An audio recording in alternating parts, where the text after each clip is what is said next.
তো হ্যালো বন্ধুরা, সবাই কেমন আছো?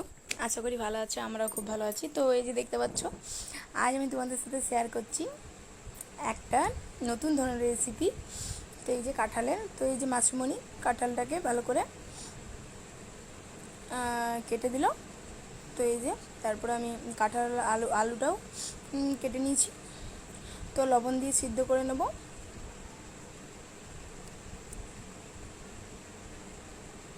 তো এই যে, তো আমি এই যে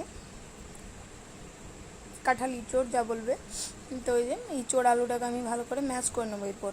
তো এখানে আমি আগে থেকেই করে রেখেছি, দেখো এই যে আদা রসুন গ্রেট করে রেখেছি, পেঁয়াজ কুচি করে রেখেছি, আর ওখানে আছে নারকেল কুচি আর একটু লঙ্কা কুচি।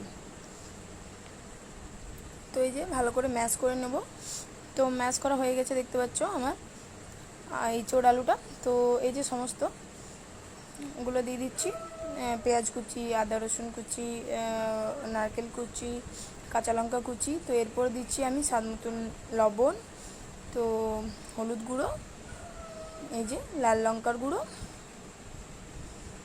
তো তোমাদের ঝাল বুঝে লঙ্কাটা ইউজ করবেন। আর এখানে দিয়ে দিলাম অল্প জিরে গুঁড়ো, আর এই যে দিয়ে দিচ্ছি সানরাইজের মিট মশলা,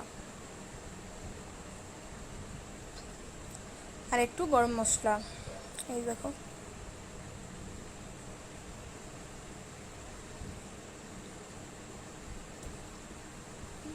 তো এই যে আমি ম্যাশ করে নিয়েছি। তো এরপর আমি বেসন দিয়ে শুকনোভাবে, কোনো রকম জল দেয়া যাবে না, তো শুকনোভাবে এই যে মেখে নিয়েছি। তো তারপরে এই যে কড়াইয়ে একটু তেল দিয়ে দিয়েছি, রিফাইন্ড অয়েল। তো গরম হয়ে এসছে, আমি একটু হাত দিয়ে বড়ার মতো করে শেপ করে আমি দিয়ে দেবো, ছোটো ছোটো চপের মতো বলতে পারো। তো এই যে দেখো,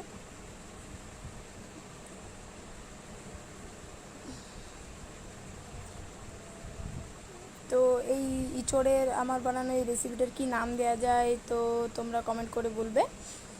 তো আমি এটা নতুন বানিয়েছি, আর তোমরা একবার বানিয়ে দেখবে, খুবই ভালো লাগে।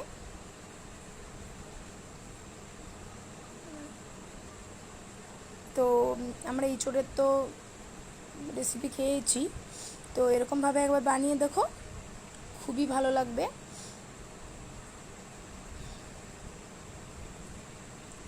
তো এই যে বড়গুলো আমি ভেজে নিচ্ছি ইঁচড়ের।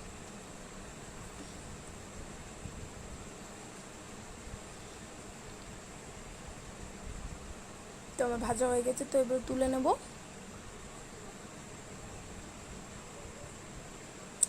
তো সমস্ত ইঁচড়টা এভাবে ভেজে নেব।